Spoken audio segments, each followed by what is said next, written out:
Terus kira-kira bagus mana Pak? SPBU bagus gimana? Nggak ada ya? Masih belum.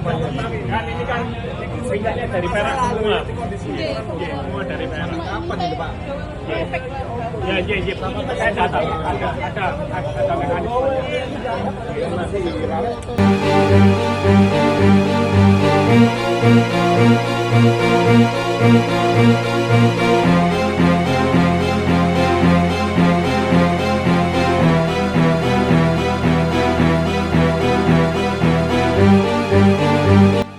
Sejumlah pengguna BBM Pertamina di Surabaya juga mengeluhkan kondisi motor mereka yang tersendat-sendat usai pengisian.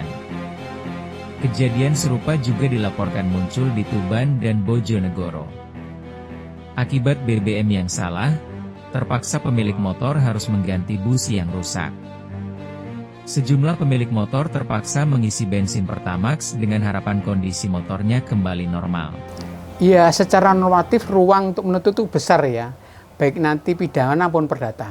Tapi sebenarnya kesalahan ini adalah kesalahan yang sudah bertahun-tahun yang diabaikan oleh pemerintah terkait. Karena apa? Terkait masalah kualitas BBM ini sebenarnya sudah ada standarnya.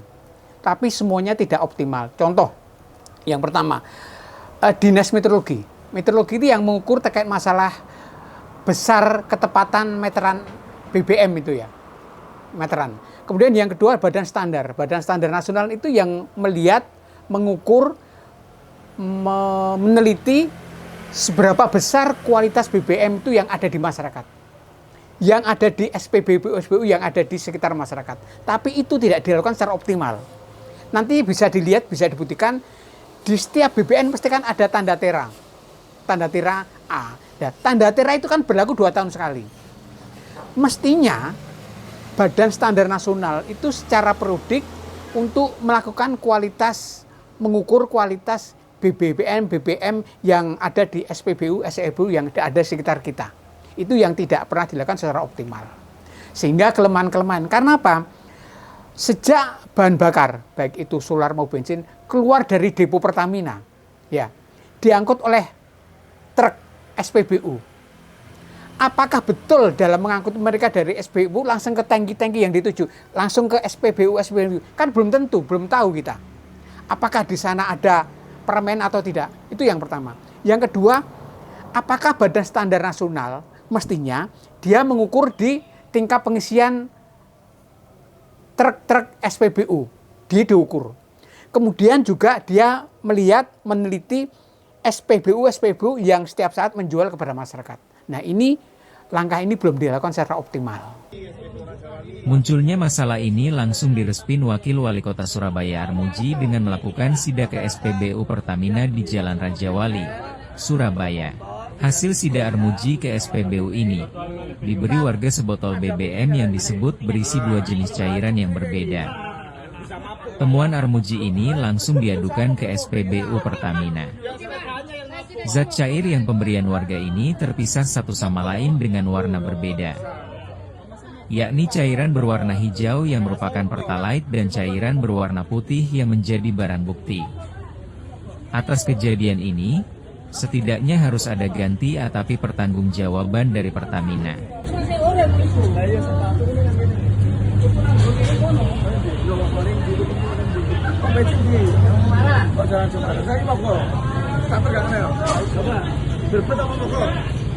Pertama ya berebut Pak, saiki mogok gak iso diurip.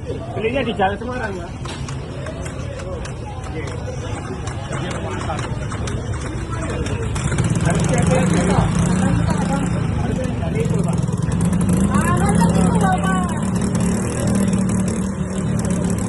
Pasca viralnya sidak Wakil Wali Kota Surabaya Armuji di SPBU Jalan Raja Wali yang diduga menjual BBM tercampur cairan asing, pihak manajer operasional SPBU membantah keras tuduhan bahwa BBM yang mereka jual tercampur cairan asing.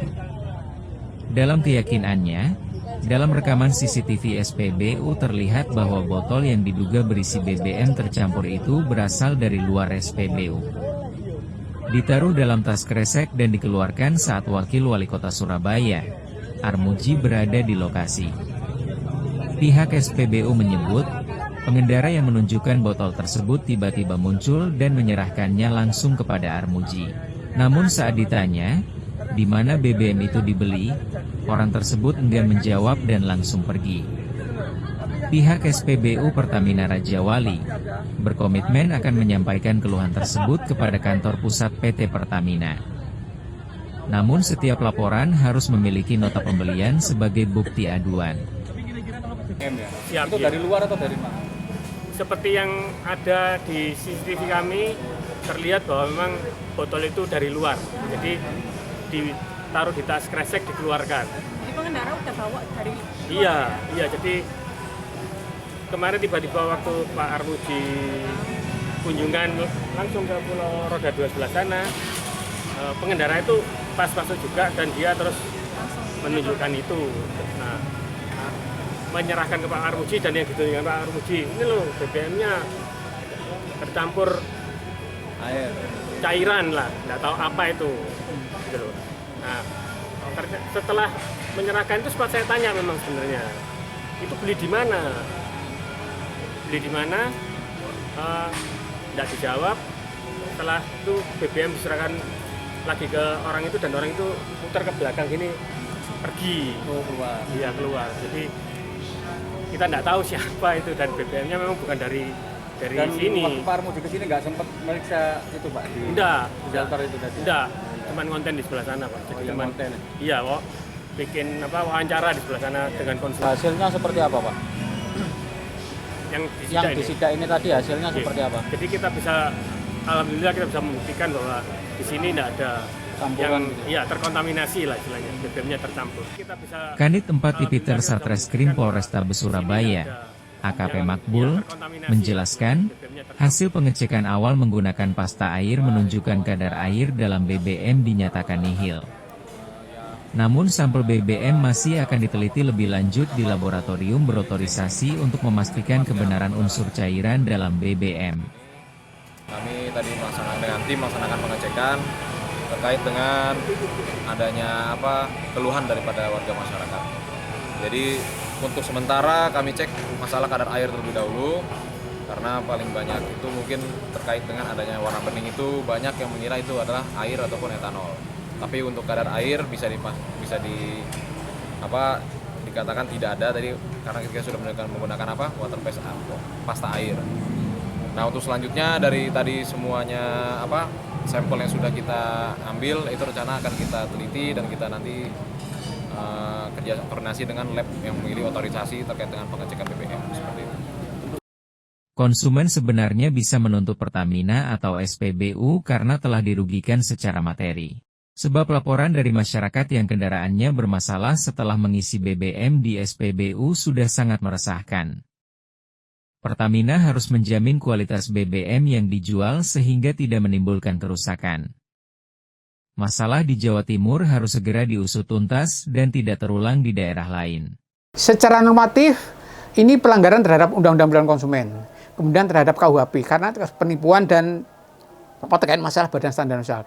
Kalau kita mengacu pada Undang-Undang Perlindungan Konsumen, yang jelas di sini ada tanggung jawab renteng. Siapa nanti karena kemarin sudah terbukti bahwa apa-apa yang dijual di SPBU itu ternyata kualitas BBM-nya kan tidak murni, tidak sesuai standar. Ini jelas PBU, SPBU, penjual itu juga kena, distributor apakah itu nanti PT apa kena, dan Pertamina juga kena. Jadi nanti ada tanggung jawab renteng.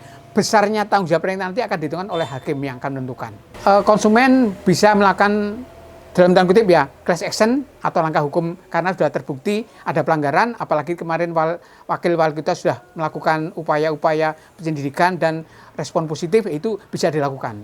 Tapi yang terpenting jangan hanya SPBU dan distributor itu hanya kemudian Pertamina itu hanya minta maaf, tapi harus ada perubahan fundament terkait masalah distribusi BBM mulai dari hulu sampai hilir. Ini yang harus dilakukan karena apa? Ini nanti pasti akan terulang. Yang kedua, mestinya ada langkah konkret dari kepolisian agar yang terbukti SPBU yang nakal harus segera diproses hukum sehingga untuk pembelajaran semuanya agar kasus ini tidak terulang lagi. Jika terbukti ada masalah, Pertamina dan SPBU wajib memberikan ganti rugi kepada pemilik kendaraan. Juga pihak yang bertanggung jawab dalam proses distribusi BBM atau pengelolaan SPBU harus diberikan sanksi tegas, seperti pencabutan izin bagi yang terbukti melakukan pelanggaran. Pertamina harus memperketat pengawasan mutu BBM di lapangan melalui uji kualitas secara berkala di seluruh SPBU. Saya kira asumsi itu boleh, tapi saya yakin kalau misalnya ada mafia yang bermain bisa terjadi. Tapi kan ini kan masalahnya kan sangat sederhana. Bukti konkret ada, apakah di situ di dalam proses distribusi tadi ada penyimpangan apa tidak, nah itu nanti akan bisa diselidiki. Karena mestinya dari depo, distributor ke SPBU itu kan bisa ditelusuri. Contoh misalnya, pengisian di Pertamina itu jam berapa, distributor jam berapa, sampai SPBU jam berapa itu kan bisa diteliti.